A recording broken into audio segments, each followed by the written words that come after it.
A Stitch in Time is a project by San Antide Foundation in collaboration with Haya. And Haya uses the century-old tradition of Maltese lace making as a tool for healing and inclusion. Jina Ronald Gallia, direttur ta' Fondazzjoni Wens. Aħna nieħdu ħsieb persuni b'diżabilità intellettwali.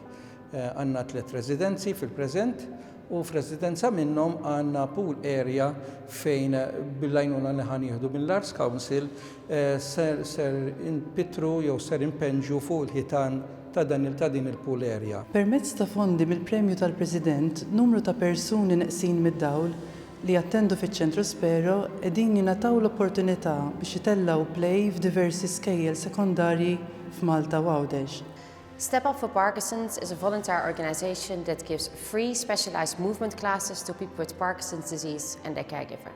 Carvella Foundation toffri appoġġ edukattiv u psikoloġiku lil tfal li jkunu għaddejjin minn xi mart fil-familja tagħhom jew inkella jkunu tilfu xi ħadd mill-ġenituri jew xi ħadd minn ħuthom. Pauline Zammit, occupational therapist, nifforma parti minn team tal-Young People's Unit. Bis-saħħa tal-Premju tal-President għandna l-opportunità li naħdmu ma' tfal u żgħażagħ b'diffikultajiet emozjonali u saħħa mentali. Jisimni Martina Zammit, nuħu ħsieb il-programm ta' Education and Outreach ta' Sfin Malta, il-Kumpanija Nazzjonali ta' Sfin.